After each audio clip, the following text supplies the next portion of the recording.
예수님으로 인사하겠습니다. 사랑합니다. 축복합니다. 이제 수요일날 잠언을 공부하는데 잠언 필사를 하면서 하면 훨씬 더 도움이 될 것 같아요. 그래서 잠언 필사를 하고 필사를 하면서 여러분이 감동되는 구절을 한 30구절 정도 따로 또 적어서 10월달 우리 성경 암송대회를 하죠. 그때 자기가 감동받은 그 한 30구절 정도의 잠언 말씀들을 암송하는 암송대회를 할 거예요.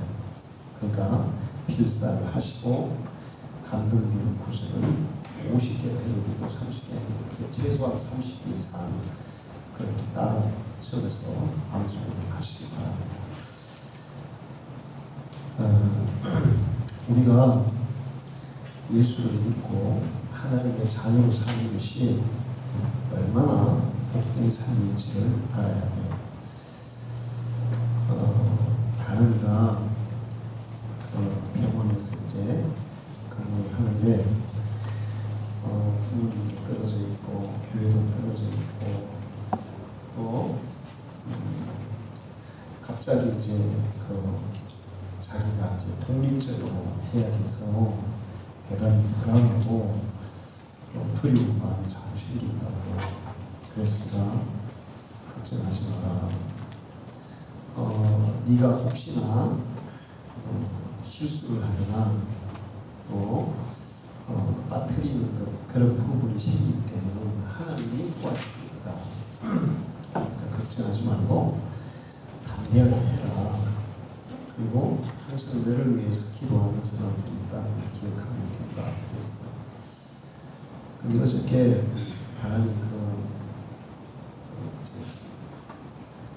위중증 환자들이 있는 병실에서 근무하잖아요. 70대 할아버지가 오는데 갑자기 혈압이 70도 떨어졌대요.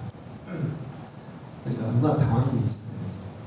당황해서 이거 어떡하나 했는데 그 선배 간호사에게 물었대요.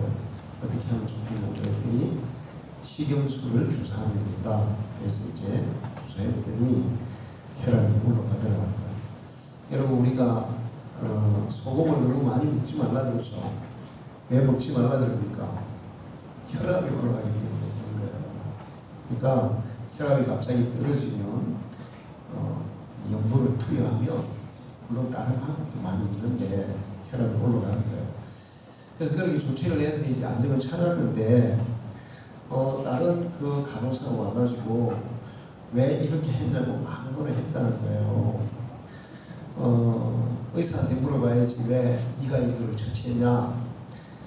그래서 다은이가 사실은 다른 간호사가 얘기해서 그 선배 간호사가 얘기해서 했는데 그냥 죄송합니다. 제가 잘못했습니다. 이렇게 대답을 했대요.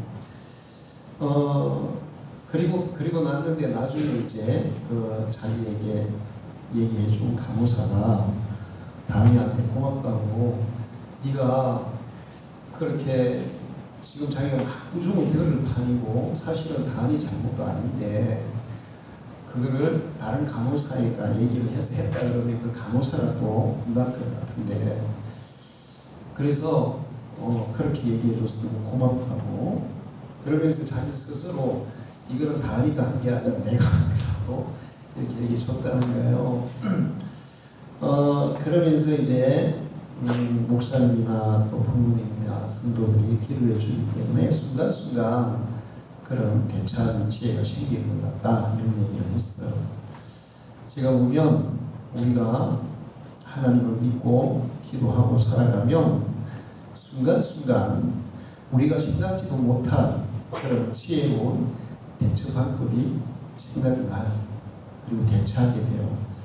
그래서 도리어 그 실수가 도리어 나중에는 우리에게 유익한 것으로 작용하는 일도 많습니다. 믿음으로 사는 것은 정말 얼마나 복된 삶인가를 여러분이 기억해야 돼요. 그 다음에 제가 오늘 본론을 얘기하기 전에 또 한 가지 얘기할 게 있어요. 우리나라 사람들이 요즘 이단 사이비에 빠지는 사람이 많아요.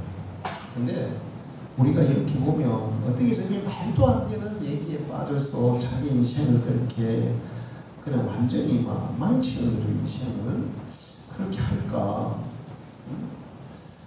그렇게 보이스피싱에 대한 주의를 많이 얘기하는데도 보이스피싱이 당하는 사람이 계속 나오잖아요. 결론은 무지해서 그런 거예요. 그러니까 분별력이 떨어져서 그런 문제가 생기는 거예요. 그런데 이런 부분도 있어. 그러니까 사람들의 지식이 좀 부족할 때는 분별력이 떨어져서 그런 사입이라든지 또는 사기꾼이라든지 그런 사람들에게 당하는 경우들이 많이 있습니다. 근데 지식이 좀 더 발달이 되면 이제 그 분별력이 더 분명해지는 거예요.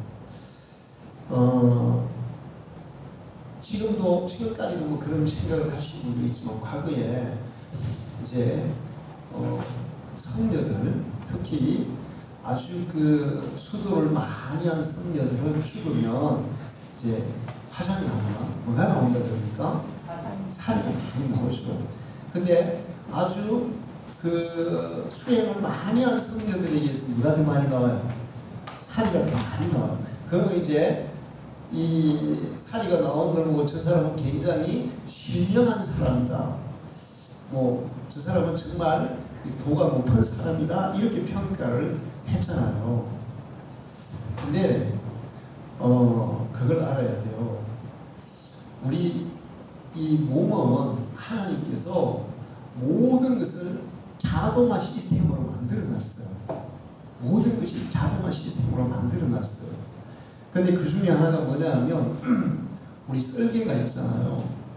썰개가 있는데 썰개에서는 간에서 나오는 담즙을 모았다가 우리가 이 지방질, 그러니까 육식을 하게 되면 지방질을 많이 섭취하게 되면 갑자기 썰개에서 담즙을 확 분비를 한대요. 그렇게 해서 이제 그거를 소장 가는데 거기에서 섞어가지고 소화를 시킨다는 거예요. 근데 이 지방질을 소화시키기 위해서 필요한 게 담즙이라는 거예요. 썰기에서 그걸 모으는 거예요.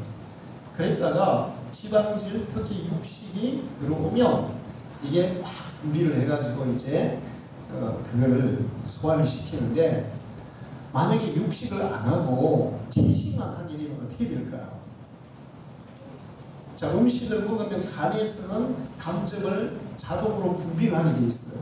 그럼 그게 어디로 가 보일까? 썰개로 가서 보이는 거야. 근데 육식을 안 하고 채식만 하게 되면 썰개적이 분비가 안 되고 거기에서 어떻게 될까요? 그게 굳어지는 거예요. 굳어져서 결국에는 뭐가 될까요? 결석이 됩니다. 결석. 돌이 됩니다. 돌이. 자, 그러면 수도를 많이 한 사람들은 육식을 합니까? 채식을 더 많이 합니까? 채식을 더 많이 하잖아요. 그리고 고산한 성녀일수록 채식을 많이 하기 때문에 썰기에서 뭐가 많이 생기는 거야? 담즙이 굳어가지고 돌이 많이 생기는 거야. 그건 신령해서 그런 게 아니라 육식을 안 해서 그런 거예요. 이런 그 신체 메커니즘을 이해하지 못할 때는 신령해서 그 돌이 많이 생긴다. 응? 그렇게 생각했어요. 근데 네가 알고 보니까 신령해서가 아니라 성녀뿐만 아니라 일반 사람들도 채식을 많이 하게 되면 결석이 많이 생긴대요. 그러니까 여러분이 결석 생기시는 분들 있잖아요. 그러니까 결석이 안 생기게 하려면 뭘 해야 될까요? 고기를 좀 먹어줘야 된단 말이에요. 고기를 안 먹으면 안 돼요. 그럼 이게 지금 썰개 거기에서 이게 모아져가지고 굳어져서 돌이 된단 말이에요. 그러니까 적당하게 고기도 먹어줘야 되는 거예요. 자, 그런데 고기를 너무 많이 먹으면 어떻게 될까요? 소화를 못 시키는 거예요. 썰개즙을 이게 필요한 만큼 공급이 안 돼서 소화를 못 시키는 거예요. 그러니까 적당히 먹어야 되는데 제가 이거를 제 의사들의 그런 얘기들을 종합해서 보니까 야, 하나님 진짜 지혜로우십니다.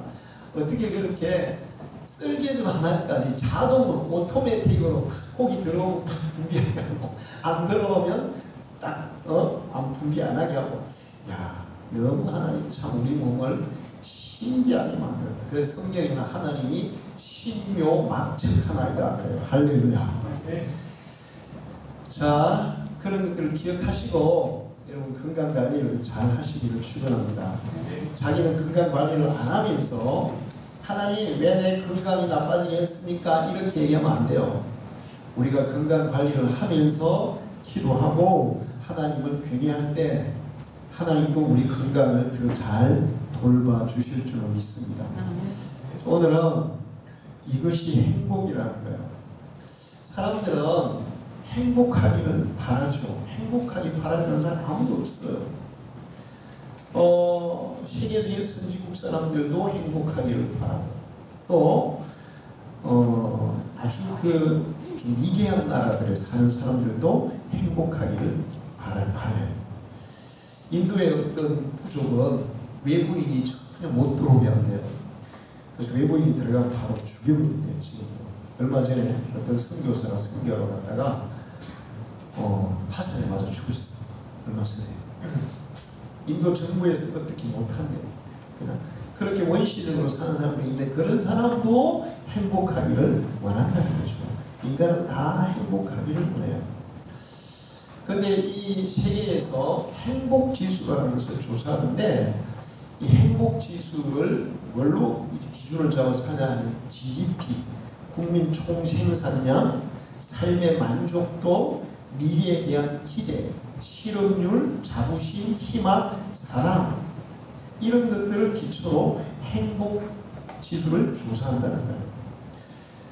갤럽 월드폴이라는 그런 기관에서 세계인들의 행복지수를 조사했어요. 최근에. 그랬더니 한국은 행복지수가 어떨까요? 대단히 저조했어요. 우리나라는 지금 선진국에 들어갔습니다. 선진국 반열에 들어갔어요. 우리 국민들은 굉장한 문화적인 혜택을 누리면서 살고 있습니다. 우리 문화가 지금 세계를 막 주목잡고 있어요. 거기다가 사회보장제도도 굉장히 잘 되어 있는 편이에요. 경제적으로도 세계 10위, GDP가 세계 10위 안에 들어가는 경제적 강대국이고 군사력은 세계 6위에 들어가는 그런 강대국이에요. 그런데 조사해보니까 한국 사람들의 행복지수는 10점 만점에 6.11로 OECD 38개 국가 중에 끝에서 6번째였어요. 끝에서 6번째. 그 다음에 또 뭘 조사했냐면 삶의 만족도를 조사했는데 이거는 더 떨어지는 거예요. 행복도도 28개국 중에 38개국 중에 32등이고 33등인가 그렇고 삶의 만족도에서는 10점 만점에 5.9로 OECD 38개 국가 중에 뒤에서 세 번째였다는 거예요. 그 우리나라보다 그 만족도가 떨어진 나라는 콜롬비아, 터키 두 나라만. 콜롬비아가 어떤 나라입니까? 그 무서워서 살기 힘든 나라예요. 아무나 막 옛날에 월드컵 가가지고 축구 선수가 뭐 실수했다고 바로 총으로 쏴 죽여버렸어요. 그런 불안한 나라죠. 터키 요즘 지진 때문에 막 난리잖아요. 불안한 나라예요. 그 두 나라를 빼고는 삶의 만족도가 그 다음에 우리가 그 다음 번째라는 거죠. 그렇게 떨어진다.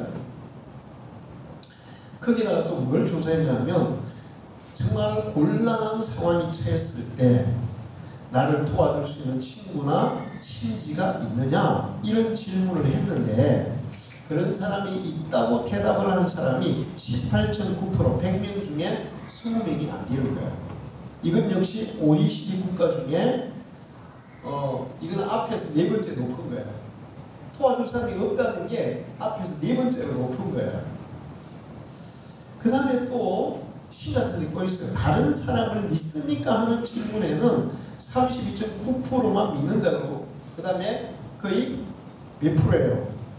60%가 70%가 다른 사람을 못 믿는다는 겁니다.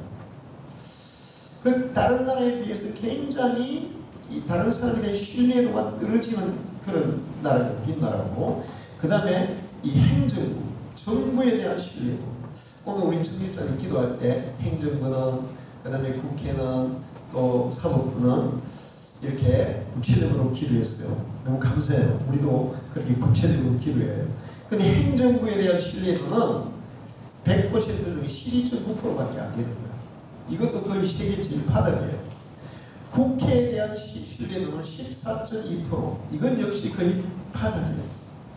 그리고 우리나라는 지금 뭐가 없는 나라라는 거예요? 신뢰심을 잃어버린 그런 나라라는 거죠. 이렇게 행복지수나 삶의 만족도가 다른 사람이나 국가나 정부에 대한 신뢰감이 떨어지다 보니까 우리나라 사람들의 음주율은 세계 2위예요. 음주율. 술을 제일 많이 마시는 1위는 내가 근데 모르겠는데 2등으로 세계에 술을 제일 많이 마셔요. 사람들이 왜 술을 마십니까? 삶에 진짜 만족하고 행복하고 그러면 술을 많이 마시겠어요? 덜 마시겠어요? 덜 마시죠. 삶이 불안하고 만족이 떨어지고 미래에 대한 희망이 없고 그럴 때 이제 술을 마시거나 마약을 하거나 그럴 거예요. 자살률은 세계 몇일까요? 1위에요. 어디 OECD 국가 중에 자살률이 1위에요. 10만 명당 28.6명이고 1위에요. 행복지수나 삶의 만족도가 낮다 보니까 음주율과 자살률이 높다고 할 수가 있어요. 행복하고 살고 싶기는 한데 행복이 없는다. 삶의 만족을 얻고 싶기는 한데 만족이 없는다. 도대체 뭐가 이게 문제일까? 여러분, 삶의 만족이나 행복이라는 것은 외부적인 조건이 결정할까요? 사람의 내면적 마음이 결정할까요? 마음이 결정하는 거예요. 마음이 평안하면 행복할까요? 불안하면 행복할까요? 편안하면 행복한 거예요. 마음의 신뢰감이 높으면 행복할까요? 마음의 불신감이 높으면 행복할까요? 신뢰감이 높으면 행복한 거예요. 결과적으로 우리가 그런 것들이 부족하기 때문에 실제적으로 사회의 어떤 그런 환경적인 면에서는 경제가 뭐 세계 10위에 들어가고, 그 다음에 그 사회 보장제도 엄청나게 지금 잘 돼 있는 편이고, 그런 사회적인 조건은 충분한데, 그런데 이 내면적인 것들이 안 되기 때문에 행복도나 만족도가 떨어진다는 거죠. 이게 도대체 왜 이런 현상이 일어났을까? 여러 가지 사람들이 분석을 했는데 1차적인 것은 교육이라는 거예요. 교육. 옛날에는 그 학교에 가서 공부를 할 때 물론 뭐 공부 잘하는 걸 바라지만 그렇게 공부 잘하는 데 대해서 신경 많이 썼습니까? 제가 어릴 때만 해도 공부 잘하는 데 대해서 그렇게 많이 신경 안 썼어요. 그리고 뭐 중학교, 고등학교, 대학교 가는 사람도 그렇게 많이 없었고, 그런데 어느 순간부터 우리나라는 공부만 잘하면 된다. 공부만 잘해야 된다. 이런 것들이 지배하기 시작했어요. 그래서 공부를 잘해야 되는 이유는 뭡니까? 그 좋은 학교에 입시를 위해서 공부를 잘해야 된다고 생각하는 거예요. 그렇게 해서 어떤 분이 그런 얘기했어요. 공부만 잘하라고 강요하는 것은 헛똑똑이를 키우는 것이다. 제가 이거 몇 번 얘기했잖아요. 연세대에서 제가 그 공부를 할 때 연세대 국문학교 1학년 아이들이 국문학과 1학년 아이들이 데모를 하더라고요. 왜 데모하냐 그랬더니 교수님이 그 과제를 내줬는데 10년 후에 나의 인생이 어떻게 되는지를 써내라 했다고. 너무 어려워서 그거를 못 써서 어떻게 그렇게 어려운 문제를 주냐고. 그래서 그거 처리하라고 데모한다는 거야. 국문학과 학생이. 이 공부가 제대로 됐다는 안 됐다는 거예요. 10년 후에 자기의 인생에 대한 표현도 못한다면 공부가 제대로 안 됐다는 거죠. 헛똑똑이라는 거예요. 연세대 학생인데, 국문학과 학생인데. 이렇게 한 3세대가 지금 흘렀어요. 그러다 보니까 사람들이 평생 자기가 원하는 거 뭔지도 모르고 기계처럼 살아간다. 비교식, 자존감의 하락, 사회적 경직과 폐쇄성, 개인 선택의 자유제한, 사회적 불안과 스트레스, 패배감, 노력해도 삶이 과연 좋아질까 하는 그런 데 대한 불안감, 거기다가 정치적인 무능, 그리고 贫富격차부터 불평등, 낮은 신뢰감, 이런 것 때문에 우리의 행복지수가 낮아진 것이다. 그런 분석을 하고 있어요. 근데 그런 것도 원인이 되겠지만 저는 그보다 더 근본적인 것이 문제가 있다고 생각해요. 가장 중요한 행복도가 떨어지는 요인이 뭘까? 아무리 경제적으로 어렵고 주위 환경도 열악하고 교육 수준이 낮아도 자존감이 높은 사람은 다른 사람보다 더 행복할 수 있을 줄로 믿습니다. 그런데 사람들에게 최고의 자존감을 높여주는 것이 뭘까 하는 거예요. 그거는 하나님을 아버지라고 믿는 거예요. 할렐루야. 창조주 하나님을 아버지라고 믿는다면 그 진짜 믿음을 가지는 그 순간부터 그 사람은 진정한 자존감을 가지게 될 줄 믿습니다. 요한복음 1장 11절에 예수를 영접하는 자는 하나님의 자녀가 되는 권세를 주셨고, 로마서 8장 16절에 성령이 우리 영으로 더불어 내가 하나님의 자녀의 것을 증명해서 자신있게 하나님을 아버지라고 부르는 그런 능력을 주셨다는 거예요. 할렐루야. 여러분이 정말 하나님을 나의 아버지라고 부른다면 최고의 자존감이 회복될 줄 믿습니다. 하나님을 아버지라고 부르고 하나님에 대한 신뢰가 있는 사람은 이렇게 자존감이 높을 수밖에 없어요. 요한일서 4장 18절 사랑 안에 두려움이 없고 온전한 사람이 두려움을 내지만, 아무리 돈이 많고 또 좋은 집에서 살아도 마음이 불안하고 두려우면 행복해요? 불행해요? 불행해요.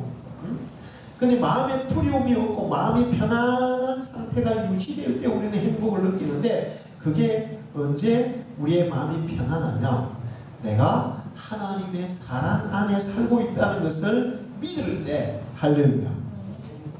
하나님이 나의 아버지가 되시고 하나님이 내 삶을 책임지고 계시고, 그리고 하나님의 사랑이 항상 나와 함께 한다는 확신을 가질 때 우리는 모든 불안과 두려움이 사라지고 진정한 평안을 누리게 될 줄 믿습니다.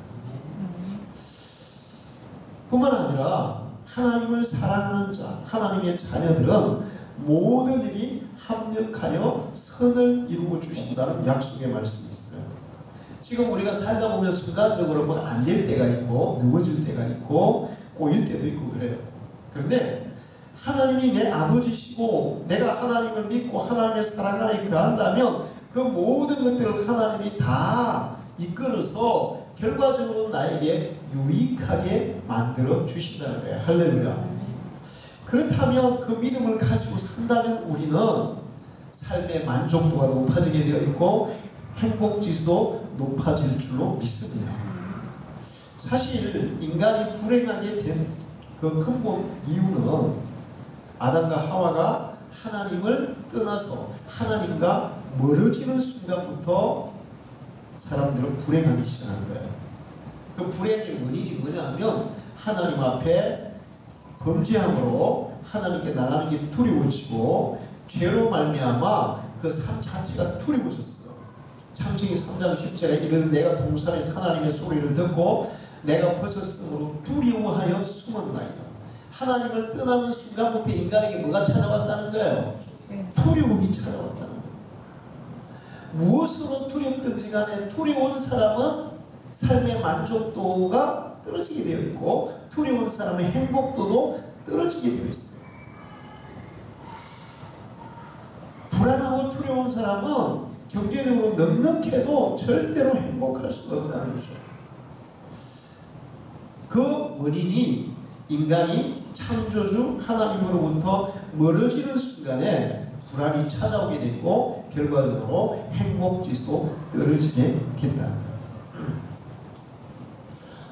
기본이 바로 세워지지 않으면 삶의 만족도 행복도 얻을 수가 없어요. 기본이 바로 세워질 때 비로소 행복지수가 올라갈 줄 믿습니다. 그런데 오늘 성경 말씀에는 행복의 비결을 가르쳐주고 있어요. 결론적으로 얘기하면 하나님을 가까이 하는 것이 행복이다, 그렇게 말씀해요. 할렐루야. 이 73편 28절에 하나님을 가까이 하니 내게 복이라고 할 때 이 복이라는 히브리어가 토브라는 단어예요. 토브가 무슨 뜻이냐면 그냥 복, 우리가 일반 말하는 복이 아니고 토브는 형용사와 명사 두 가지가 있어요. 형용사와 명사. 형용사라는 토브가 뭐냐면 좋은, 그러니까 하나님을 가까이 함이 좋은 것이다. 선한, 하나님을 가까이 할 때 선한 것이다. 또 그 다음에 뜻은 즐거움, 하나님을 가까이 함이 즐거운 것이다. 유쾌함, 하나님을 가까이 하는 것이 유쾌한 것이다. 자 보세요. 하나님을 가까이 하는 것이 좋고 선하고 즐겁고 유쾌하면 뭐가 생기는 거예요? 행복감이 생기는 거예요. 할렐루야. 그러니까 이것을 이제 그 토브를 정말 그대로 번역한다면 하나님을 가까이 함이 내게 행복이라. 할렐루야. 명사로는 옳은 것, 선, 이익, 번영, 복지.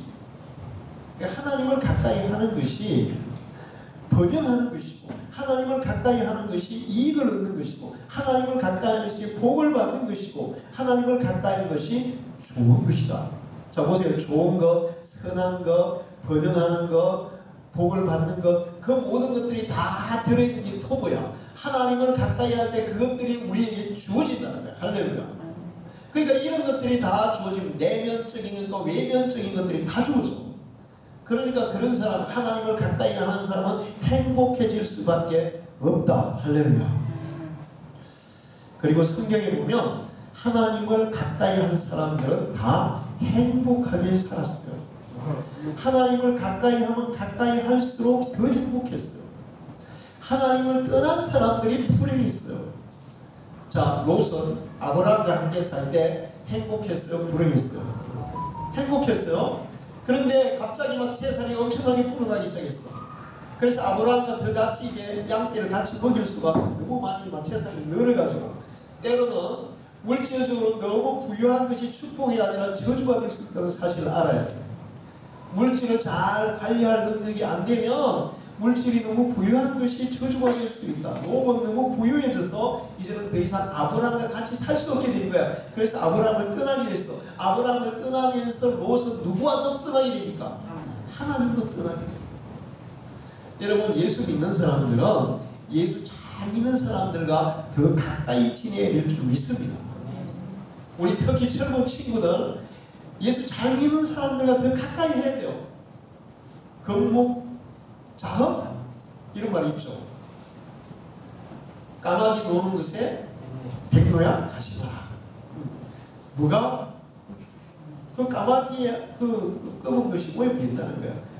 자, 사람들은 선한 것을, 좋은 것을 가까이 하면 선해지고 악을 가까이 하면 악해지는 거야.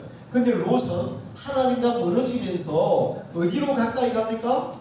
소돔 고모라를 봐요. 근데 성경에는 소돔 고모라 사람들은 어떻더라? 악했더라. 하나님을 떠나면서 점점 악을 가까이 다가가요. 그리고 결과적으로 마지막 결과는 어떻게 됐어요? 소돔 고모라가 멸망할 때 롯은 자기 재산 다 잃어버리고 자기 아내도 잃어버리고 자기 딸들과 겨우 목숨만 부지해서 목숨만 건진. 그것도 아브라함의 기도 때문에. 아브라함 때문에. 그 아브라함을 생각해서 그 조카 롯과 딸들만 하나님이 겨우 목숨을 살려줬어요. 하나님을 떠나는 사람은 불행해졌습니다. 이제 요즘 우리가 그 예언서를 계속 새벽마다 읽고 있는데 그 이사야, 호세아, 요엘, 아모스가 같은 시대에 예언을 했어요. 이사야는 주로 남왕조를 중심으로 예언을 했고, 호세아, 요엘, 아모스는 북왕조를 중심으로 예언을 했어요. 그 예언자들이 계속 경고합니다. 너희들은 하나님을 떠나지 말라. 하나님을 가까이 해라. 왜 자꾸 하나님을 떠나서 우상을 따라가냐? 너희가 자꾸 우상을 따라가기 때문에 너희들의 삶은 계속 타락하고 악을 행하고 불의를 행하고, 그러면서도 그게 죄라고 느끼지도 못하고 있다. 사람들이 그런 얘기하죠. 야, 사람이 양심이 있어야지. 요즘 여러분 주위에 진짜 양심 있는 사람을 찾아볼 수 있습니까? 양심의 회복은 하나님을 가까이 할 때 일어나는 거예요. 할렐루야. 하나님을 떠나면 그때부터 양심도 없어지는 거예요. 북왕조 사람들이 이 예언자들의 경고를 들으면서도 계속 점점 하나님을 멀리합니다.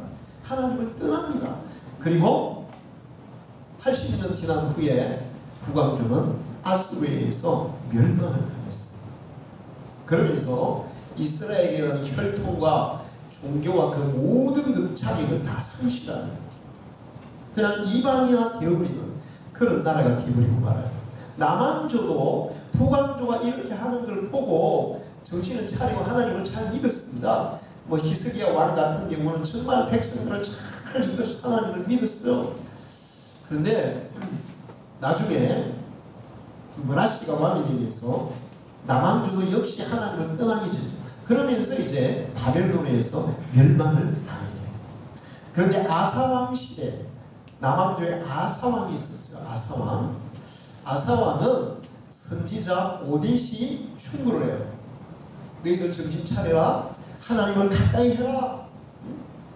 하나님을 더 가까이 해라. 그러면 하나님이 너희들을 지켜주시고 너에게 복을 주시고 너에게 행복을 줄 거야. 평안을 줄 거야. 그래서 아사왕은 이 오뎃 선지자의 충고를 받아들여서 무너진 하나님의 재단을 쌓아서 하나님 앞에 제사를 회복해요. 할렐루야. 오늘날로 하면 예배를 회복합니다. 우리가 하나님 앞에 예배를 회복할 때 하나님과 더 가까워질 줄 믿습니다. 그리고 하나님과 가까워질 때 우리의 삶이 회복될 줄 믿습니다. 그러면서 이스라엘 백성들은 진심으로 하나님을 가까이 하도록 이끌었어요.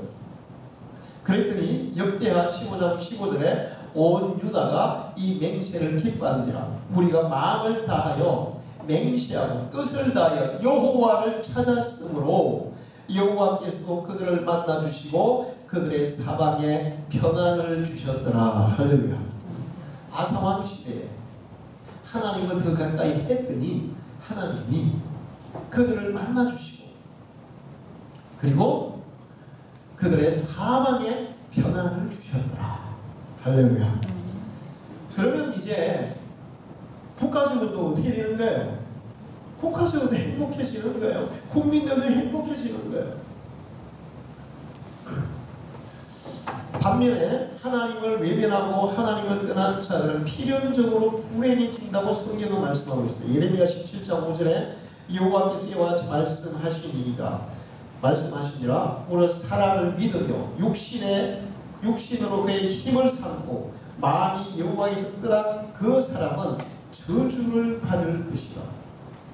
육신을 의지하고 육신을 믿고 육신적인 것을 추구하면서 사는 사람은 하나님과 멀어지게 되고 결국 저주를 받게 될 것이다. 오늘 시편 73편 27절에도 무릇 주를 멀리하는 자는 망하리니 엄내같이 주를 떠난 자들은 주께서 멸하셨나이다. 실제로 북왕조도 남왕조도 또 롯도 마찬가지였습니다. 하나님을 떠난 자들이 바람피는 음녀처럼 하나님을 떠나서 영적 바람을 피워서 결국에는 다 멸망에 이르게 되더라. 사람이 진정으로 행복해지려면 누구를 가까이 해야 된다? 하나님을 가까이 해야 된다. 할렐루야. 자, 우리 찬양하자 하겠습니다. 행복해주세요.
이것이 나의 삶의 행복이라오. 이것이 행복이라오.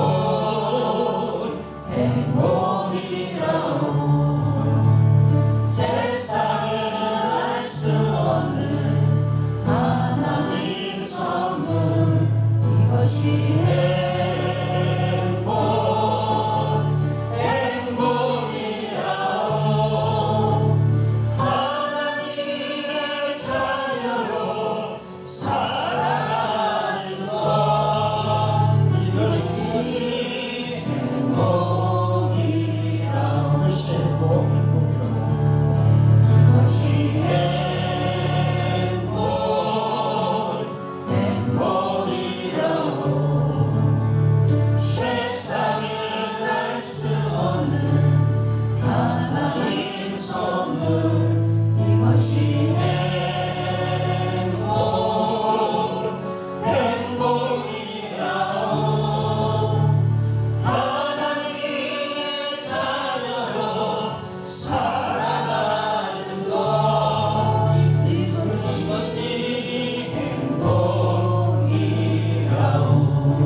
세상 사람들이 알 수 없는 하나님의 백성들만 누릴 수 있는 하나님의 자녀로 살아가는 그것이 진정한 행복인 줄 믿습니다.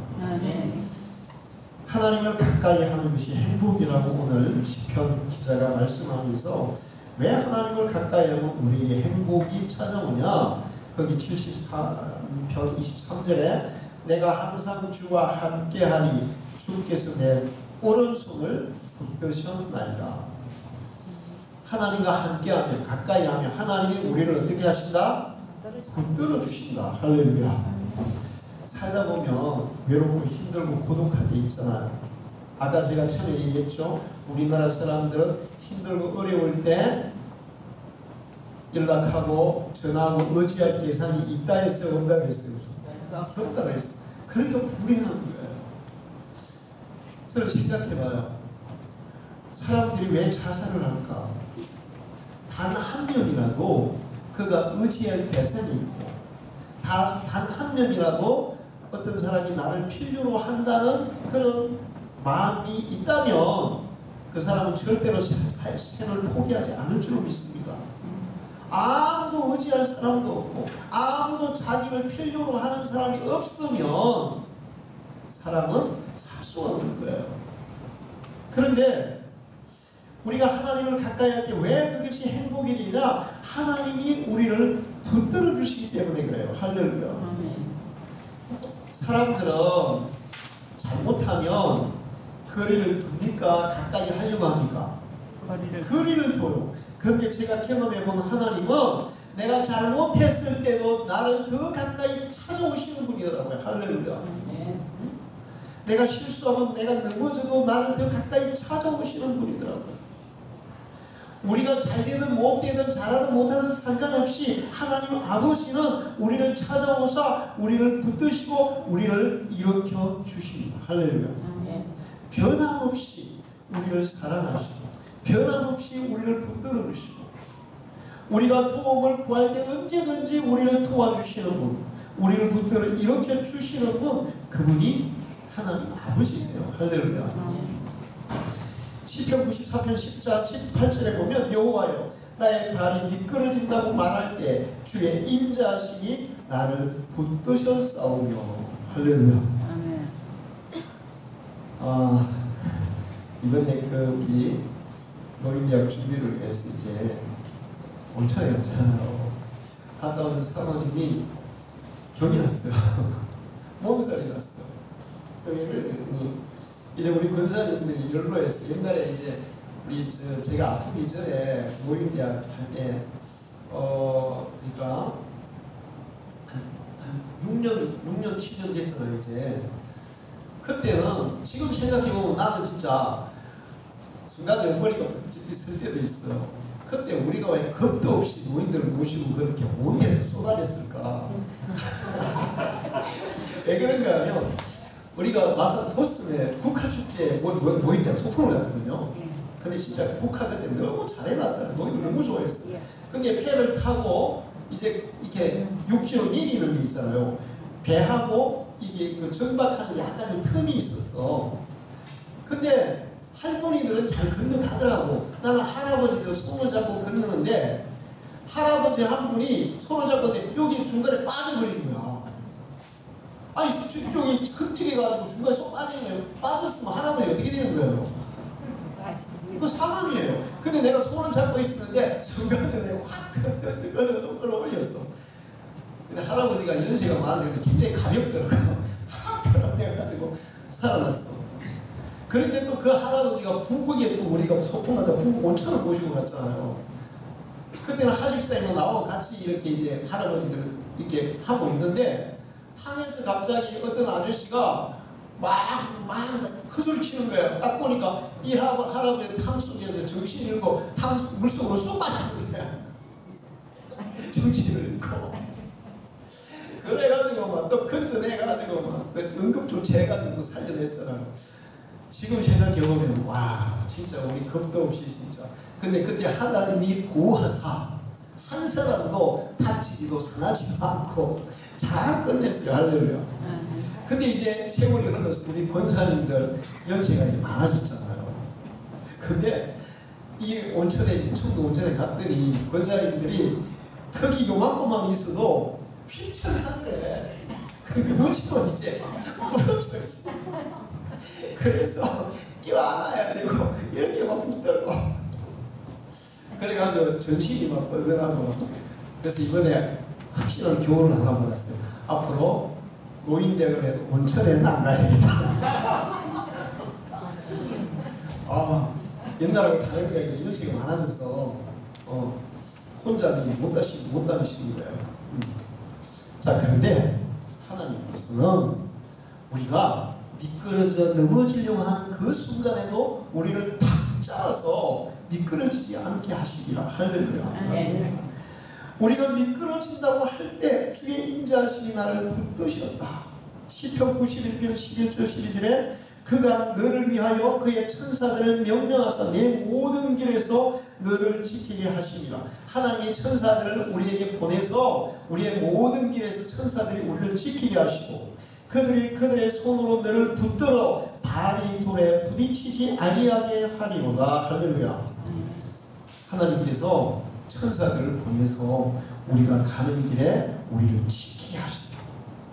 시편 120편 8절에는 여호와께서 내 출입을 지금부터 영원까지 지키시리로다. 하나님을 가까이 하는 사람이 행복한 이유는 하나님이 붙드시고 하나님이 항상 지키시고 내가 실수할 때도 내가 넘어졌을 때도 내가 잘못했을 때도 하나님은 나를 붙들고 계시기 때문에 행복할 수밖에 없다는 거예요. 할렐루야.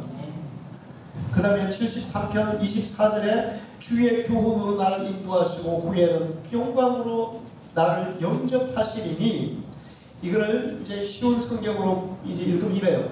주님의 교훈으로 나를 인도해 주시고 마침내 나를 주님의 영광에 참여시켜 주실 줄 믿습니다.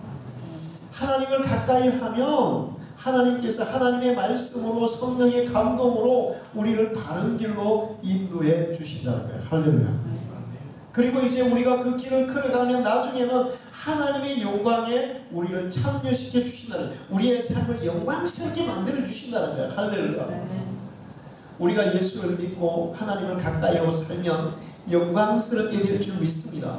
아브라함이 가나안 땅에 갔어요. 그랬더니 가나안 원주민의 아브라함 무시하고 아비멜렉 왕은 아브라함의 아내 사라를 빼앗아가고 그 다음에 아브라함 계속 이렇게 멸시하고 학대하고 그러죠. 그 다음에 아브라함의 아들 이삭에게도 막 그렇게 해요. 그런데 세월이 흘렀어요. 아브라함이 가나안 땅에서 이제 오래 살았습니다.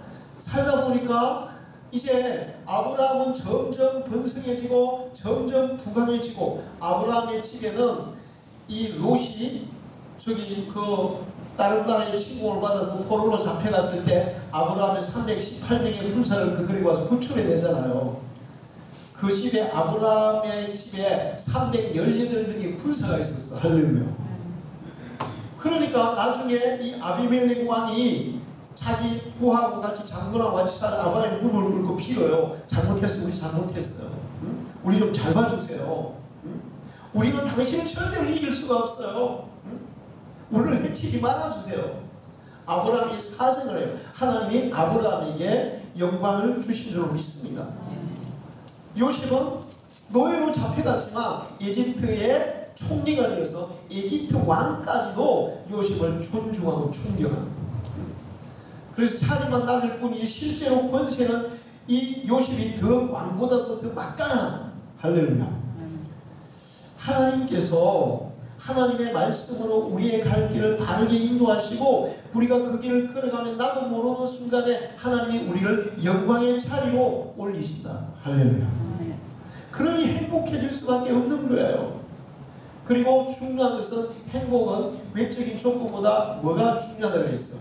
내면적인 중요한 하나님이 우리의 마음을 지키세요. 26절에 보면 내 육체와 마음은 신약하니 하나님은 내 마음의 반석이시고 영원한 분기시라. 하나님이 내 마음의 반석같이 내 마음을 견고하게 지켜주신다는 겁니다. 할렐루야. 빌립보서 4장 6절에 7절을 보면 아무도 염려하지 말고 모든 일에 기도와 간구로 너희 구할 것을 감사함으로 하나님께 아뢰라. 그리하면 모든 지가 있게 하는 하나님의 평강이 그리스도 예수 안에서 너희 마음과 생각을 지키시리라. 할렐루야. 행복의 조건은 불안이 아니라 평안이라고 그랬잖아요. 평안이 없는 사람은 행복할 수 없어요. 그런데 예수 그리스도의 평안이 우리의 마음과 생각을 지키시기 때문에 우리는 행복할 수 있다는 거예요. 할렐루야.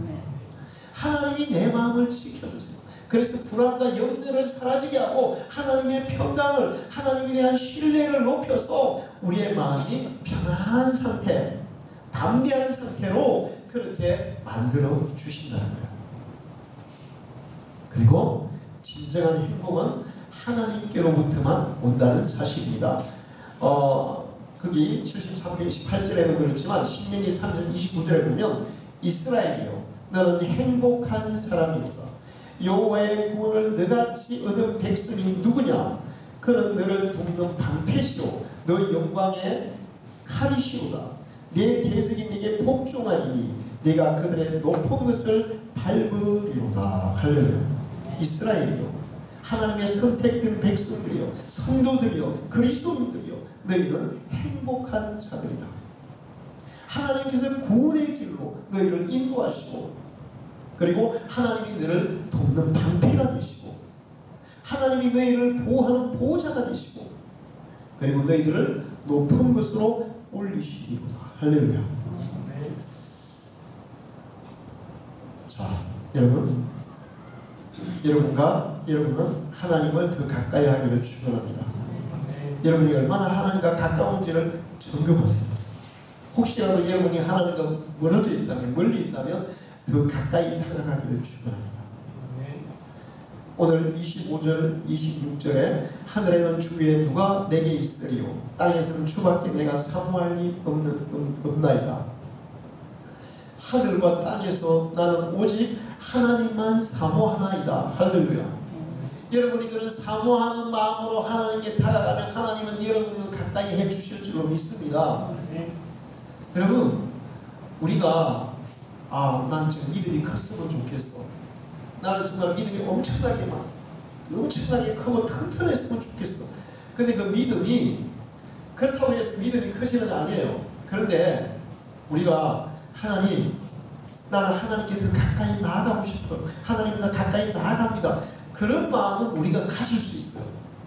믿음이 커지는 것은 내 마음대로 안 되지만 하나님께 가까이 나아가려고 하는 것은 내 의지대로 된단 말이에요. 할렐루야. 근데 하나님께 가까이 나아가면 하나님이 우리에게 믿음을 크게 만들어주세요. 너희가 믿음으로 말미암아 구원을 얻었나니 이것은 너희에게서 난 것이 아니라 하나님의 선물이라. 할렐루야.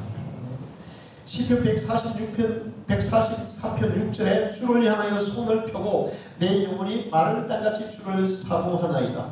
여러분이 하나님을 사모할 수 있습니다. 간절히 찾을 수도 있습니다. 그때 하나님께서 우리와 가까이 하시고 우리는 하나님께로 더 가까이 나아갈 수가 있습니다.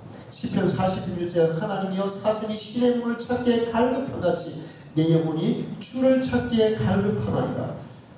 간절한 마음으로 하나님을 찾을 수 있어요. 이건 내가 할 수 있는 거예요. 그러면 하나님께서 우리와 가까이 하시고 우리의 마음을 지키시고 우리의 발걸음을 지키시고 우리의 기도를 응답하시고 하나님의 평안을 채우시고 그래서 우리가 진정한 행복자가 되게 하시는 줄로 믿습니다. 여러분, 돈이 행복을 주는 게 아니라는 거예요. 세상 친구도 진정한 행복을 줄 수 없다는 것. 하나님이 우리에게 진정한 행복을 줄 수 있다는 것. 그리고 세상 친구도 하나님 안에서 만나면 더 좋은 친구가 될 수 있다는 편이에요. 저는 우리 화이트 치과 원장하고 항상 그런 생각을 해요. 내가 그 친구와 예수를 믿고 내가 목사로서 만났기 때문에 그 친구와 더 좋은 이 친구 관계를 유지할 수 있다는 그런 생각을 해요. 근데 또 그 친구 말고 다른 친구들, 고등학교 때 그 동기들, 내가 예수를 믿고 믿음 안에서 그들을 만났기 때문에 그들과 더 좋은 친구 관계를 유지할 수 있다는 그 확신이 있어요. 그래 실제로 그래요. 그 친구들도 그런 얘기를 해요. 네가 하나님을 믿기 때문에, 네가 믿기 때문에 나도 너를 신뢰한다. 우리가 믿음 안에서 친구를 가까이 할 때 그 친구가 더 좋은 친구가 되는 거예요. 할렐루야. 믿음 밖에서 만나면 아유 성도들이 얼마나 많은지 몰라. 믿는 도깨문 지킨다? 발등 지킨다. 믿음 밖에서 만났다가 발등 지킨 사람이 얼마나 많아요. 우리 조카들 지금 친구 형한테 쏘아가지고 발등만 지키는 완전히 전신을 다 지켜버렸어. 회복 불가능할 줄 지켜버렸어. 친구 형이라고 믿었다. 믿음 안에서 친구를 사귀고 믿음 안에서 가족이 하나 되고 믿음 안에서 이웃이 하나 되고 그럴 때 더 가까운 관계가 형성될 줄 믿습니다. 여러분이 하나님을 가까이 하심으로 여러분의 인생도 행복해지고 관계도 더 좋아지는 역사가 있기를 축원합니다. 기도하겠습니다. 하나님 아버지, 이 시간도 저희를 죄전에 불러주시고 예배하게 하시고 귀한 말씀 주셔서 감사합니다. 하나님을 가까이 하는 것이 내게 행복이라고 말씀하셨습니다. 우리 방주의 성도로 더 하나님을 가까이 하고 하나님이 주시는 진정한 행복을 누리며 살아가는 자들이 되게 해 주옵소서. 예수님의 이름으로 기도합니다.